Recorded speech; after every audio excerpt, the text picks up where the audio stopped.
नमस्कार दोस्तों, स्वागत है आप सभी का आपके अपने YouTube channel objective centre GK पर। इस वीडियो में हम लोग ग्रामीण परिवेश से जो भी क्वेश्चन बनेंगे उनको हम लोग चैप्टर वाइज डिस्कशन करेंगे। तो डेली आप लोग इस चैनल पर बने रहिएगा। और ये जो हमारा पहला चैप्टर है ये हमारा ग्राम सभा एवं पंचायती राज से है। ये आपका जो है ये आपका राजस्व लेखपाल का जो पेपर देने जा रहा हूँ या फिर चकबंदी लेखपाल या ग्राम पंचायत अधिकारी या ग्राम विकास अधिकारी, इन सभी एग्जाम के लिए इंपॉर्टेंट है। तो ये जो हमारा पहला चैप्टर है ग्राम सभा एवं पंचायती राज से है। और इसमें किस तरह के क्वेश्चन हैं आइए हम लोग देख लेते हैं। तो देखिए यहाँ पर पहला क्वेश्चन है, निम्नलिखित में से किसे भारत में स्थानीय स्वशासन का जनक कहा जाता है। तो देखिए स्थानीय स्वशासन का जो जनक कहा जाता है वह लॉर्ड रिपन को कहा जाता है। तो लॉर्ड रिपन ने क्या किया था कि 1882 ईस्वी में स्थानीय स्वशासन की शुरुआत की थी। ठीक। और देखिए इसका जो काल था लॉर्ड रिपन का 1880 से लेकर 1884 तक था। ठीक। और इस काल को हम लोग क्या कहते हैं कि स्थानीय स्वशासन का जन्म काल भी कहा जाता है। ठीक। तो 1880 से 1884 तक लॉर्ड रिपन का कार्यकाल था। और 1882 ईस्वी में इन्होंने स्थानीय स्वशासन की शुरुआत की थी लॉर्ड रिपन ने। तो वन के यहाँ पर सी आंसर करेक्ट हो जाएगा। ठीक। अब देखिए यहाँ पर दूसरा क्वेश्चन यहाँ पर कि राज्य वित्त आयोग कौन सी संस्था है। तो देखिए जो राज्य वित्त आयोग है ये हमारा कौन सी संस्था है, तो ये हमारा संवैधानिक संस्था है। तो संवैधानिक संस्था ऑप्शन नंबर सी यहाँ पर करेक्ट हो जाएगा। अब देखिए जो राज्य वित्त आयोग है इसका जो वर्णन किया गया है ना, यह भारतीय संविधान का जो अनुच्छेद 243 का फर्स्ट है उसी में इसका जिक्र किया गया है। ठीक। तो अनुच्छेद 243 का फर्स्ट में इसका जिक्र किया गया है। तो अब ये हो गया। इसका बाद तीसरा जो क्वेश्चन है कि ग्राम सभा का अभिप्राय क्या है। तो देखिए जो ग्राम सभा का अभिप्राय है ये होता है आपका कि ग्राम स्तर के पंचायत क्षेत्र के निर्वाचन नामावली में पंजीकृत लोग।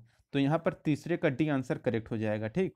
तो ग्राम स्तर के पंचायत क्षेत्र के निर्वाचन नामावली में पंजीकृत लोगों से अभिप्राय ग्राम सभा से होता है। ठीक। तो यहाँ पर तीसरे का डी आंसर करेक्ट हो जाएगा।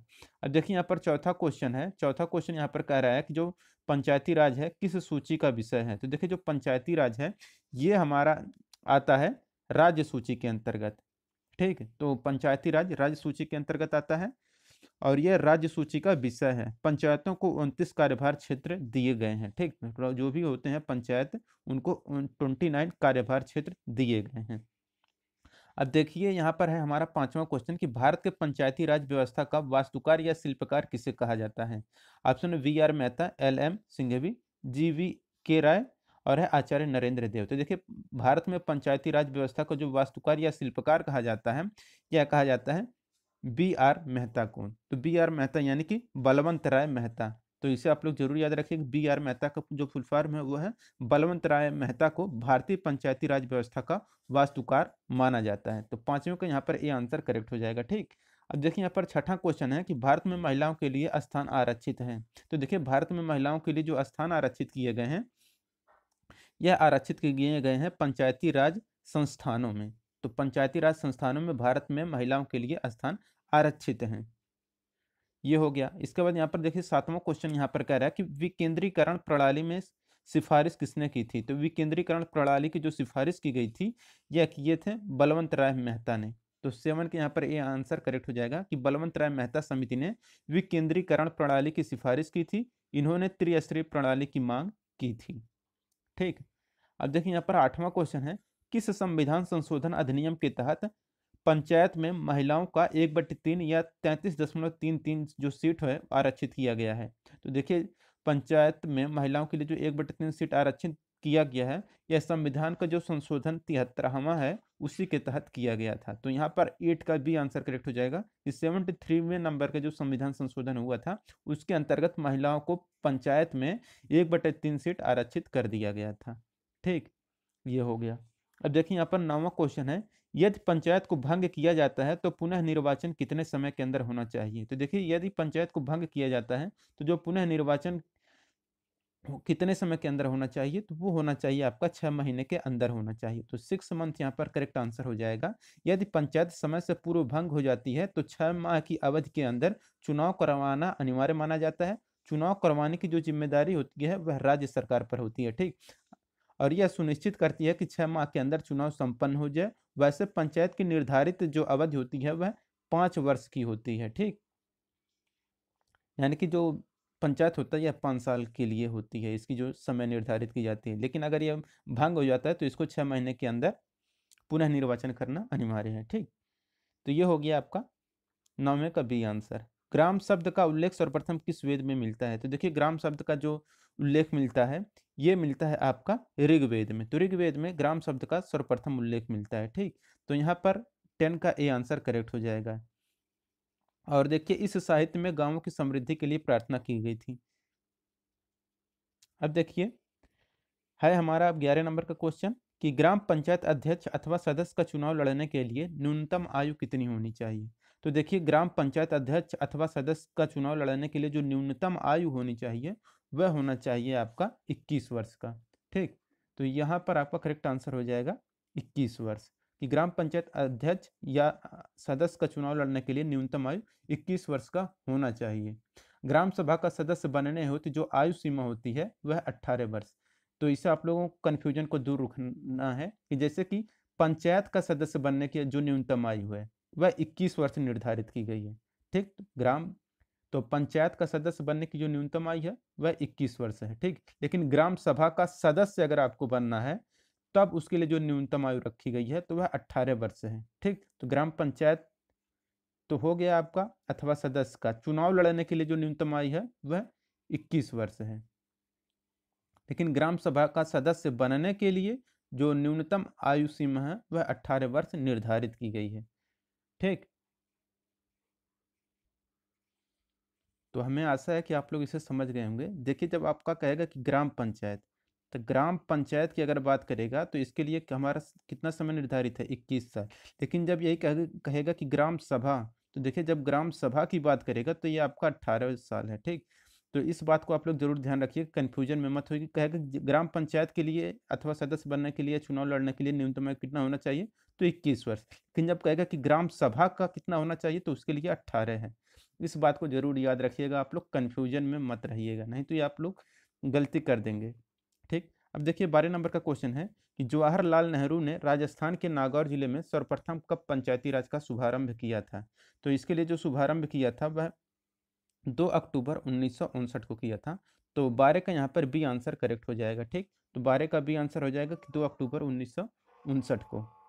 अब देखिए यहाँ पर 2 अक्टूबर 1959 को देश के प्रथम जो प्रधानमंत्री जवाहरलाल नेहरू थे, इन्होंने राजस्थान के नागौर जिले में पंचायती राज व्यवस्था का शुभारंभ किया था। तो इसे आपको याद रखना है, ठीक। अब देखिए 13 नंबर का क्वेश्चन है कि पंचायतों का निर्वाचन कौन कराता है? तो देखिए पंचायतों का जो निर्वाचन कराया जाता है यह कराया जाता है राज्य निर्वाचन आयोग के द्वारा। तो पंचायतों का निर्वाचन राज्य निर्वाचन आयोग के द्वारा कराया जाता है। और इसका जो है अनुच्छेद 243 के में पंचायतों के लिए राज्य निर्वाचन आयोग के गठन का प्रावधान किया गया है। कहाँ पे किया गया है? तो 243 का जो के है सेक्शन है उसमें किया गया है पंचायतों के लिए राज्य निर्वाचन आयोग के गठन का प्रावधान, जिसकी नियुक्ति क्या की जाती है? राज्यपाल के द्वारा की जाती है, ठीक। और आयोग पंचायतों के लिए चुनाव का पर्यवेक्षण, निर्देशन एवं नियंत्रण करता है, आयोग करता है ये सब, ठीक। ये हो गया आपका। अब देखिए यहाँ पर कि 14 नंबर का क्वेश्चन है, किस समिति ने 4 स्तरीय पंचायत व्यवस्था का सुझाव दिया था? तो देखिए जिस समिति ने 4 स्तरीय पंचायत व्यवस्था का सुझाव दिया था वो था हमारा GVK राव। तो GVK राव समिति यहाँ पर करेक्ट आंसर हो जाएगा, 14 का बी आंसर करेक्ट हो जाएगा कि GVK राव समिति ने 4 स्तरीय पंचायती राज व्यवस्था का सुझाव दिया था। साथ ही इन्होंने केंद्र एवं राज्य की योजनाओं का विकेंद्रीकरण करने को भी कहा था, ठीक। तो 14 का यहाँ पर बी आंसर करेक्ट हो जाएगा। 15 नंबर का क्वेश्चन है, किस संविधान संशोधन द्वारा नगर पालिकाओं को संवैधानिक दर्जा प्रदान किया गया है? तो देखिए जो संविधान का 74वां संविधान संशोधन है, इसके तहत नगर पालिकाओं को संवैधानिक दर्जा प्रदान किया गया है, ठीक। तो यहाँ पर 15 का बी आंसर करेक्ट हो जाएगा। अब देखिए यहाँ पर 16 नंबर का क्वेश्चन है कि भारतीय संविधान में पंचायतों एवं नगर पालिकाओं के संबंध में किस वर्ष प्रावधान किया गया है? तो देखिए भारतीय संविधान में पंचायतों एवं नगर पालिकाओं के संबंध में जिस वर्ष प्रावधान किया गया है वो है हमारा 1993 है। तो यहाँ पर इसका ए आंसर करेक्ट हो जाएगा कि वर्ष 1993 में पंचायतों एवं नगर पालिकाओं ने सुचारू रूप से कार्य करना आरंभ किया था। अब देखिए यहाँ पर 17 नंबर का क्वेश्चन है कि नगर पालिकाओं में महिलाओं के लिए कितनी सीटें आरक्षित करने का प्रावधान है? तो देखिए यहाँ पर कि नगर पालिकाओं में महिलाओं के लिए कितनी सीटें आरक्षित करने का प्रावधान है, तो ये हमने आपको पहले ही बता दिया था कि कुल सीट जितना रहेगा उसका 1/3 सीटें महिलाओं के लिए आरक्षित रखी गई हैं, ठीक। तो 17 का यहाँ पर करेक्ट आंसर आपका क्या हो जाएगा, बी की कुल सीटों का 1/3। अब यहाँ पर 18 नंबर का क्वेश्चन है कि पंचायती राज व्यवस्था को सुदृढ़ बनाने के लिए कौन सा संविधान संशोधन किया गया था। तो देखिए पंचायती राज व्यवस्था को सुदृढ़ बनाने के लिए जो संविधान संशोधन किया गया था वो था हमारा 73वां संविधान संशोधन। ये हमने आपको पहले ही बता दिया है। ठीक, तो 73वें संविधान संशोधन के द्वारा पंचायती राज व्यवस्था को सुदृढ़ प्रदान की गई थी। 19 नंबर का क्वेश्चन है यहाँ पर कि पंचायती राज में अशोक मेहता समिति ने कितने स्तरीय पंचायतों की सिफारिश की थी, 1 स्तरीय, 2 स्तरीय, 3 स्तरीय, 4 स्तरीय। तो देखिए अशोक मेहता ने वर्ष 1977 में द्विस्तरीय पंचायत की सिफारिश की थी, जिसमें ग्राम यानी कि जो मंडल एवं जिला शामिल होते हैं। ठीक, तो यहाँ पर द्विस्तरीय यानी कि ऑप्शन नंबर बी यहाँ पर करेक्ट हो जाएगा। तो 19 का यहाँ पर क्या हो जाएगा, बी आंसर करेक्ट हो जाएगा। अब देखिए यहाँ पर 20 नंबर का क्वेश्चन जो है हमारा, यहाँ पर कहा गया है कि राज्य वित्त आयोग का गठन भारतीय संविधान के किस अनुच्छेद के अंतर्गत किया गया है। तो देखिए राज्य वित्त आयोग का गठन भारतीय संविधान के जिस अनुच्छेद के अंतर्गत किया गया है वो है हमारा 243 का फर्स्ट, यानी कि 243 आई वाला जो है यहाँ पर या फर्स्ट। तो 200 अनुच्छेद 243 यहाँ पर जो आई दिया गया है यहाँ पर किया गया है। ठीक, इसके अंतर्गत तो राज्य वित्त आयोग का गठन भारतीय संविधान के 243 का आई वाला जो अनुच्छेद है उसमें किया गया है, जिसकी नियुक्ति 5 वर्ष तक राज्यपाल द्वारा की जाती है। ठीक, वित्त आयोग के गठन का प्रावधान का यहाँ पर जो भी है 5 वर्ष तक रहता है, ये राज्यपाल के द्वारा इसकी नियुक्ति की जाती है।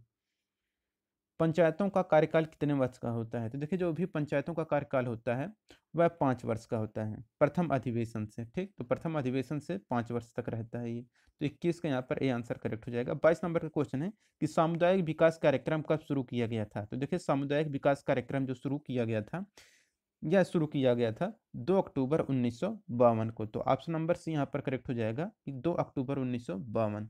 तो भारत में सामुदायिक विकास कार्यक्रम को 2 अक्टूबर 1952 को प्रारंभ किया गया था। इससे जनता की सहभागिता के उद्देश्यों को लेकर प्रारंभ किया गया था, लेकिन यह अपने उद्देश्य को प्राप्त करने में असफल रहा था। ठीक, 23 नंबर का क्वेश्चन है यहाँ पर कि संविधान के किस अनुच्छेद के तहत राज्यों को ग्राम पंचायत गठित करने का निर्देश दिया गया है।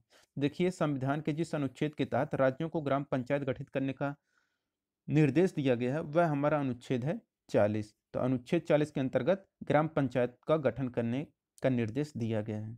तो अनुच्छेद 40 जो है यह किससे संबंध रखता है, ग्राम पंचायतों के गठन से।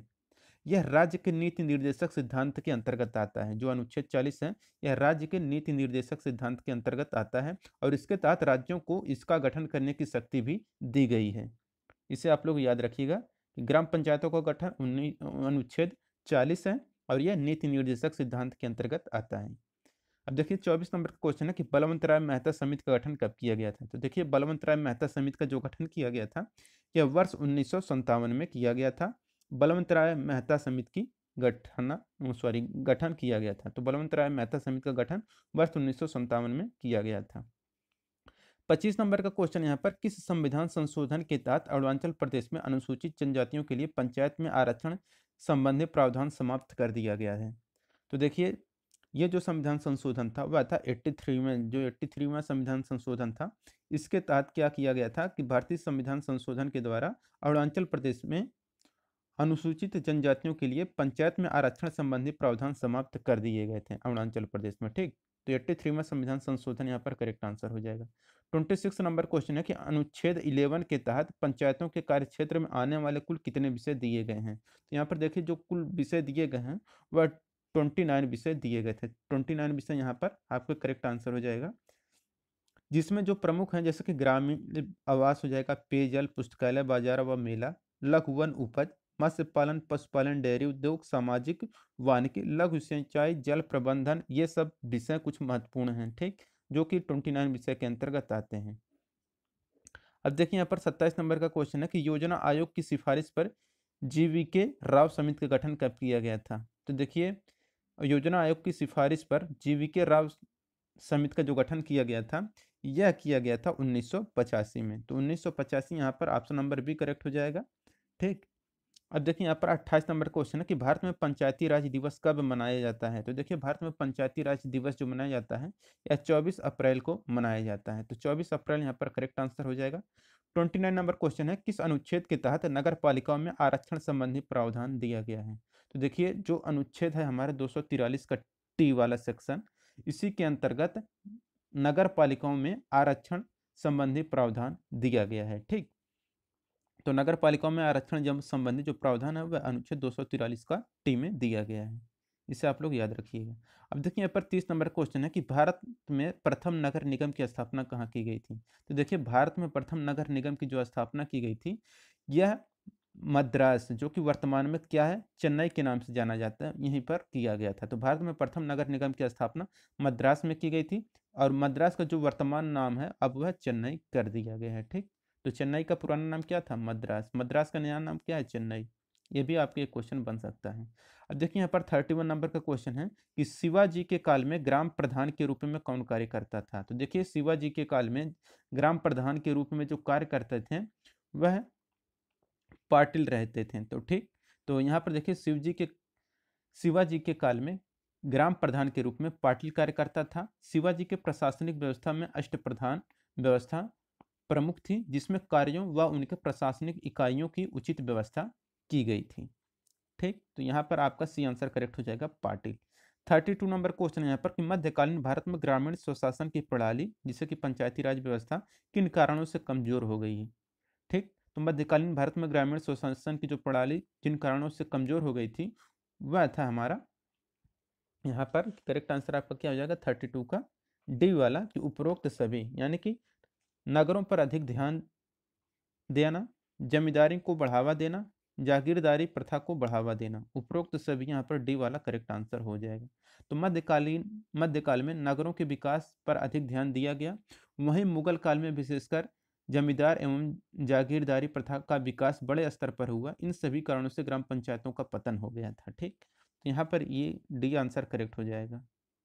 तो 32 का डी आंसर करेक्ट हो जाएगा। तो देखिए यहाँ पर 33 नंबर का क्वेश्चन है। यहाँ पर 33 नंबर का क्वेश्चन कह रहा है कि वैदिक काल में ग्रामीण स्वशासन का प्रमुख अधिकारी कौन था। तो देखिए वैदिक काल में ग्रामीण प्रशासन का जो प्रमुख अधिकारी हुआ करता था वह था हमारा 33 का यहाँ पर करेक्ट आंसर हो जाएगा, ग्रामीणी। तो ग्रामीणी यहाँ पर करेक्ट आंसर हो जाएगा कि वैदिक काल में ग्रामीण प्रशासन का जो प्रमुख अधिकारी ग्रामीणी होता था। ग्रामीणी का जो मुख्य कार्य रहता था वह ग्राम सभा की बैठकों को बुलाने और गांव के लोगों पर अर्थदंड लगाने का अधिकार होता था। ठीक, ये हो गया। अब देखिए यहाँ पर 34 नंबर का क्वेश्चन कह रहा है कि बलवंत राय मेहता समिति ने पंचायती राज प्रणाली को किस स्तरीय पर बनाने की सिफारिश दी थी। तो ये जो बनाने की सिफारिश दी गई थी, 3 स्तरीय बनाने की सिफारिश दी गई थी।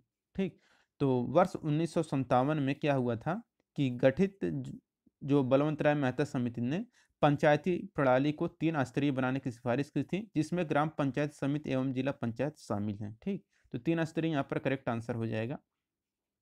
35 नंबर क्वेश्चन है कि बलवंत राय मेहता की सिफारिश पर सर्वप्रथम किस राज्य में लोकतांत्रिक विकेंद्रीकरण को लागू किया गया। तो देखिए यहाँ पर जो लागू किया गया था वह सर्वप्रथम आंध्र प्रदेश में लागू किया गया था, लोकतांत्रिक विकेंद्रीकरण को लागू किया गया था। और यहीं से सर्वप्रथम राजस्थान के नागौर में 2 अक्टूबर 1959 को, ठीक, तो 2 अक्टूबर 1959 को पंचायती राज व्यवस्था को भी लागू किया गया था। तो राजस्थान के नागौर में 2 अक्टूबर 1959 को पंचायती राज व्यवस्था को लागू किया गया था। ठीक, लेकिन जो सर्वप्रथम आंध्र प्रदेश को लोकतांत्रिक विकेंद्रीकरण को लागू किया गया था बलवंत राय मेहता की सिफारिश पर, इसे आपको याद रखना है। ठीक, तो ये हो गया आपका। अब देखिए यहाँ पर है अब हमारा 36 नंबर का क्वेश्चन कि ग्राम सभा की कार्यपालिका कौन है। तो देखिए ग्राम सभा की कार्यपालिका जो है वह हमारा ग्राम पंचायत है। तो 36 का यहाँ पर ये आंसर करेक्ट हो जाएगा। ग्राम पंचायत को ग्राम सभा का कार्यपालिका भी कहा जाता है। इसके सदस्यों का निर्वाचन प्रत्यक्ष रूप से होता है। ग्राम पंचायत के अध्यक्ष के चुनाव की प्रक्रिया राज्य द्वारा निर्धारित रीति के अनुसार होती है। ठीक, 37 नंबर क्वेश्चन है कि संविधान के किस अनुच्छेद के अंतर्गत ग्राम सभा का प्रावधान है। तो देखिए संविधान के जिस अनुच्छेद के अंतर्गत ग्राम सभा का प्रावधान है वह हम आता है हमारा अनुच्छेद 243 का ए के अंतर्गत। 243 का ए यहाँ पर करेक्ट आंसर हो जाएगा। ठीक, तो 273 का यहाँ पर सॉरी 37 का यहाँ पर जो 243 का ए है, 37 का ए करेक्ट आंसर हो जाएगा। ठीक, तो 37 का ए जो अनुच्छेद 243 से है यह हमारा करेक्ट आंसर है। ठीक,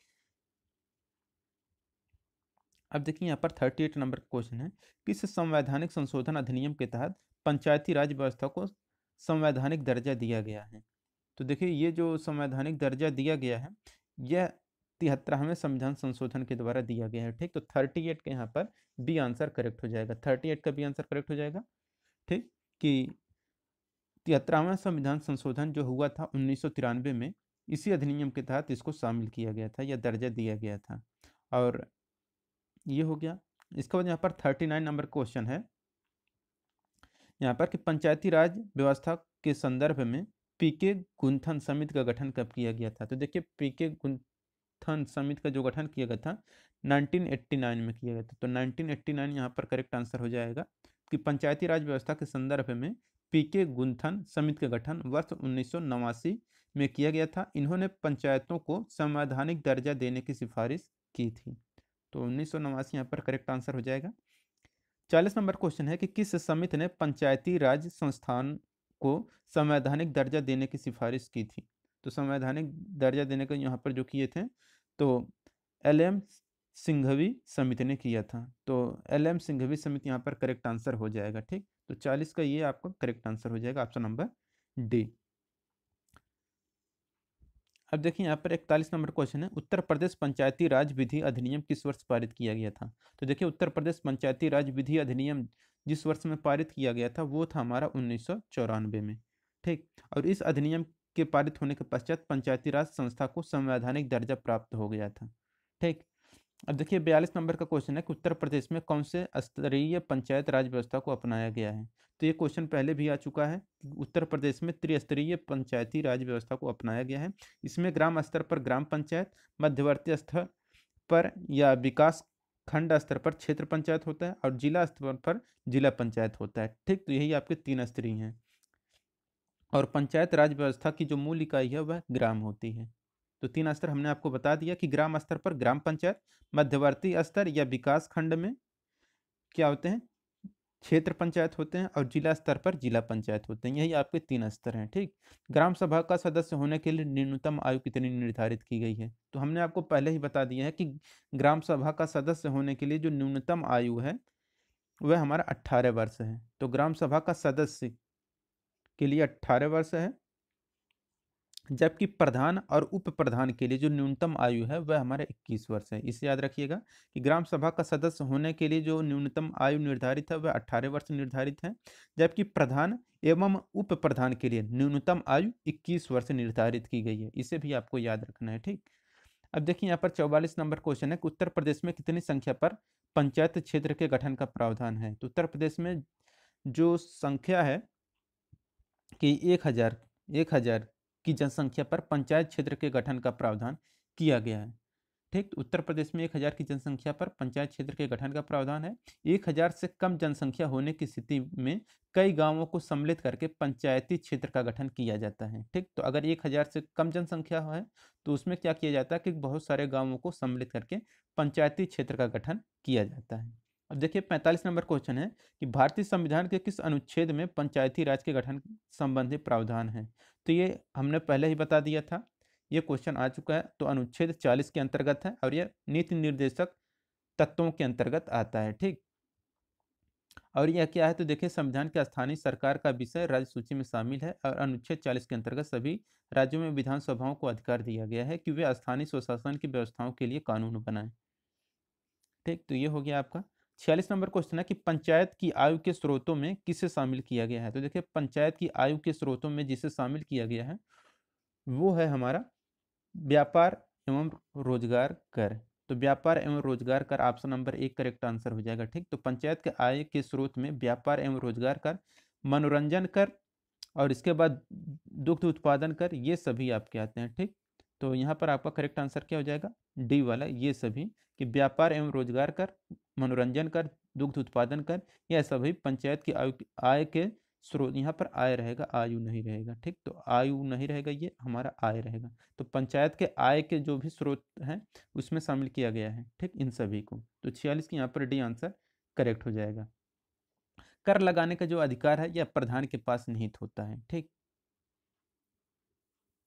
47 नंबर क्वेश्चन है कि ग्राम सभा के प्रधान को पद से हटाने हेतु कितने दिनों पूर्व सूचना देना अनिवार्य है। तो ग्राम सभा के प्रधान को पद से हटाने हेतु जो है वह कि 15 दिनों से पहले सूचना देना अनिवार्य होता है। सूचना प्रस्ताव का 1/3 सदस्यों के हस्ताक्षर भी होने अनिवार्य हैं। ठीक, तो यहाँ पर 47 का भी आंसर करेक्ट हो जाएगा 15 दिन। अब देखिए यहाँ पर 48 नंबर क्वेश्चन है कि पंचायतों के लेखाओं की संपरीक्षा किसके द्वारा की जाती है। तो देखिए कि संविधान के जो अनुच्छेद 243 का जे है, इसके अंतर्गत पंचायतों के लेखाओं की संपरीक्षा राज्य विधानमंडल द्वारा की जाती है। तो राज्य विधानमंडल यहाँ पर 48 का सी आंसर यहाँ पर करेक्ट हो जाएगा। ठीक, तो 48 का सी राज्य विधान मंडल द्वारा संपरीक्षा की जाती है पंचायत के लेखाओं की। अब देखिए यहाँ पर करेक्ट आगे जो हमारा क्वेश्चन है 49 नंबर का कि देश में पहली बार पंचायती राज व्यवस्था की शुरुआत किस राज्य में हुई। तो देखिए देश में पहली बार पंचायती राज व्यवस्था की जो शुरुआत की गई थी यह किया गया था राजस्थान में 1959 में। तो राजस्थान यहाँ पर करेक्ट आंसर हो जाएगा कि देश में पहली बार पंचायती राज व्यवस्था की शुरुआत राजस्थान में 1959 में हुई थी और इसकी शुरुआत तत्कालीन जो प्रधानमंत्री थे उस समय के पंडित जवाहरलाल नेहरू ने राजस्थान के नागौर जिले में की थी। ठीक, वर्तमान में देश के लगभग सभी राज्यों में 3 स्तरीय पंचायती राज व्यवस्था लागू है। ठीक, ये हो गया। अब 50 नंबर क्वेश्चन है कि क्षेत्र पंचायत का सदस्य बनने के लिए न्यूनतम आयु सीमा कितने वर्ष का है। तो देखिए क्षेत्र पंचायत का सदस्य बनने के लिए इसके लिए जो न्यूनतम आयु सीमा रखी गई है 21 वर्ष, ये हमने आपको पहले ही बता दिया है। ठीक, तो ये क्वेश्चन आ चुका है। तो ये हो गया आपका 21 वर्ष। देखिए यहाँ पर 51 नंबर क्वेश्चन है कि उत्तर प्रदेश में महिलाओं के लिए जिला पंचायत में कितनी सीटें आरक्षित हैं। तो देखिए उत्तर प्रदेश में महिलाओं के लिए जिला पंचायत में जो सीटें आरक्षित हैं वह 1/3 है। टोटल सीट का 1/3 या 33% या 33.33% जो भी ऑप्शन मिलेगा आपको वही आपको टिक करके आना है। तो 1/3 या 33.33 या 33%, जो भी आपको ऑप्शन में मिलेगा वही आपका सही हो जाएगा। तो 51 के यहाँ पर ए आंसर करेक्ट हो जाएगा। ठीक, अब देखिए अब यहाँ पर हम आपको थोड़ा बहुत जो आपके दिमाग में कन्फ्यूजन होगा उसे हम लोग दूर कर देते हैं। जिला पंचायत सॉरी दोस्तों, यहाँ पर आप लोग थोड़ा ध्यान दीजिएगा। यहाँ से मेरे से एक मिस्टेक हो चुका है कि उत्तर प्रदेश में महिलाओं के लिए जिला पंचायत में कितनी सीटें आरक्षित हैं। तो देखिए उत्तर प्रदेश में महिलाओं के लिए जो जिला पंचायत की बात करेगा तो 50 सीटें आरक्षित हैं, 50%। तो ये देखिए ये बात है कब का, जिला पंचायत के बारे में। लेकिन जो ग्राम पंचायत सभा में अगर बात करेगा तो वहाँ पर 33, ये जो है हमारा ग्राम सभा की बात है। तो ग्राम पंचायत सभा, तो ग्राम पंचायत सभा के लिए अगर बात करेगा तब ये हमारा आएगा 33%। लेकिन जो 50% है ये हमारा जिला पंचायत में महिलाओं के लिए सीट आरक्षित है। तो ये आप लोग जरूर याद रखिएगा, हमने अभी आपको थोड़ा सा कन्फ्यूजन की वजह से गलत बता दिए थे। तो ये हो गया।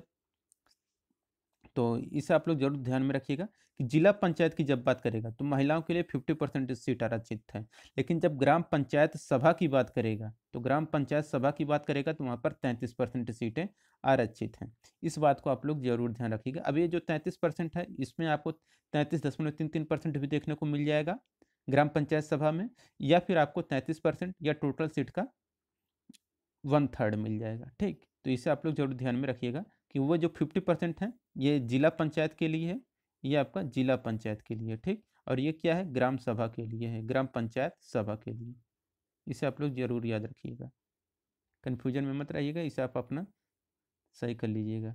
अब देखिए यहाँ पर 52 नंबर क्वेश्चन है, निम्न में से कौन सी ग्राम पंचायत समितियां हैं। तो देखिए जो ग्राम पंचायत समितियां हैं ये जो है हमारा इसमें आता है हमारा शिक्षा समिति, स्वास्थ्य व कल्याण समिति, जल प्रबंधन समिति, इसलिए यहाँ पर 52 का डी आंसर करेक्ट हो जाएगा। ठीक, तो 52 का डी आंसर हो जाएगा कि शिक्षा समिति, स्वास्थ्य कल्याण समिति, जल प्रबंधन समिति, यह सभी ग्राम पंचायत की समितियां हैं। 53 नंबर क्वेश्चन है, निम्न में से कौन सा जिला पंचायत के सदस्यों में शामिल किया जाता है। तो देखिए जो जिला पंचायत के सदस्यों में शामिल किया जाता है वो हमारा है कि 53 का यहाँ पर करेक्ट आंसर हो जाएगा हमारा डी वाला कि यह सभी विधानसभा सदस्य, विधान परिषद सदस्य, लोकसभा सदस्य, यह सभी यहाँ पर करेक्ट आंसर हो जाएगा। तो जिला पंचायत के सदस्यों में शामिल जो किया जाता है विधानसभा सदस्य, विधान परिषद सदस्य, लोकसभा सदस्य, इन सभी को शामिल किया जाता है। तो 53 का यहाँ पर ये हो जाएगा। और भी आते हैं, जैसे कि यहाँ पर हो गया, जैसे लोकसभा सदस्य, विधानसभा सदस्य, विधान परिषद सदस्य और राज्यसभा सदस्य, यह सभी शामिल होते हैं। ठीक, क्षेत्र पंचायत का सबसे बड़ा अधिकारी कौन होता है? तो देखिए, क्षेत्र पंचायत का जो सबसे बड़ा अधिकारी होता है वह खंड विकास पदाधिकारी होता है, जिसे हम लोग बीडीओ बोलते हैं। ठीक, तो बीडीओ, इसी को हम लोग बोलते हैं खंड विकास पदाधिकारी जो भी होते हैं। ठीक, यही सबसे बड़ा अधिकारी होता है क्षेत्र पंचायत का। और ये एक प्रांतीय सेवा अधिकारी होता है, इसकी नियुक्ति राज्य सरकार के द्वारा की जाती है। बीडीओ यहाँ पर करेक्ट आंसर हो जाएगा। ठीक, 55 नंबर क्वेश्चन है कि तहसील स्तर पर सरकारी निकायों को क्या कहा जाता है? तो देखिए, तहसील स्तर पर सरकारी निकायों को पंचायत समिति कहा जाता है। तो पंचायत समिति यहाँ पर 55 का ये आंसर करेक्ट हो जाएगा कि तहसील स्तर पर सरकारी निकायों को पंचायत समिति कहा जाता है। पंचायती राज व्यवस्था में पंचायत समिति तहसील स्तर पर कार्य क्षेत्र व्यापक होता है। ठीक, अब देखिए 56 नंबर क्वेश्चन है, निम्नलिखित में से किस पद्धति की स्थापना प्रत्यक्ष चुनाव के आधार पर की जाती है? तो देखिए, जिस पद्धति की स्थापना प्रत्यक्ष चुनाव के आधार पर की जाती है वह रहता है हमारा ग्राम पंचायत। ग्राम पंचायत की स्थापना प्रत्यक्ष चुनाव के आधार पर की जाती है। तो यहाँ पर 56 का ये आंसर करेक्ट हो जाएगा। अब देखिए, यहाँ पर 57 नंबर क्वेश्चन है कि पंचायत समिति का मुख्य निष्पादक कौन होता है? तो देखिए, पंचायत समिति का जो मुख्य निष्पादक होता है वह रहता है खंड विकास पदाधिकारी। तो खंड विकास पदाधिकारी पंचायत समिति का मुख्य निष्पादक होता है। अब है यहाँ पर 58 नंबर का क्वेश्चन कि जिला परिषद का मुख्य कार्य क्या है? तो देखिए, जिला परिषद का जो मुख्य कार्य होता है वह रहता है कार्य समन्वय करना और पर्यवेक्षण करना। तो समन्वय एवं पर्यवेक्षण करना जिला परिषद का मुख्य कार्य होता है। अब 59 नंबर क्वेश्चन है कि पंचायती राज की मुख्य उपलब्धि क्या है? तो देखिए, राजनीतिक चेतना का विकास जो होता है यही पंचायती राज की मुख्य उपलब्धि होती है। ठीक, अब देखिए यहाँ पर 60 नंबर का क्वेश्चन है कि पंचायती राज का प्रावधान समस्या क्या है? तो पंचायती राज की जो प्रधान समस्या है वो है हमारा कि वर्तमान दौर में पंचायती राज की प्रधान समस्या दलगत राजनीति है। तो दलगत राजनीति यहाँ पर करेक्ट आंसर हो जाएगा। ठीक, तो दोस्तों यहाँ पर हमारा 60 क्वेश्चन खत्म होता है जो ग्राम सभा एवं पंचायती राज से है।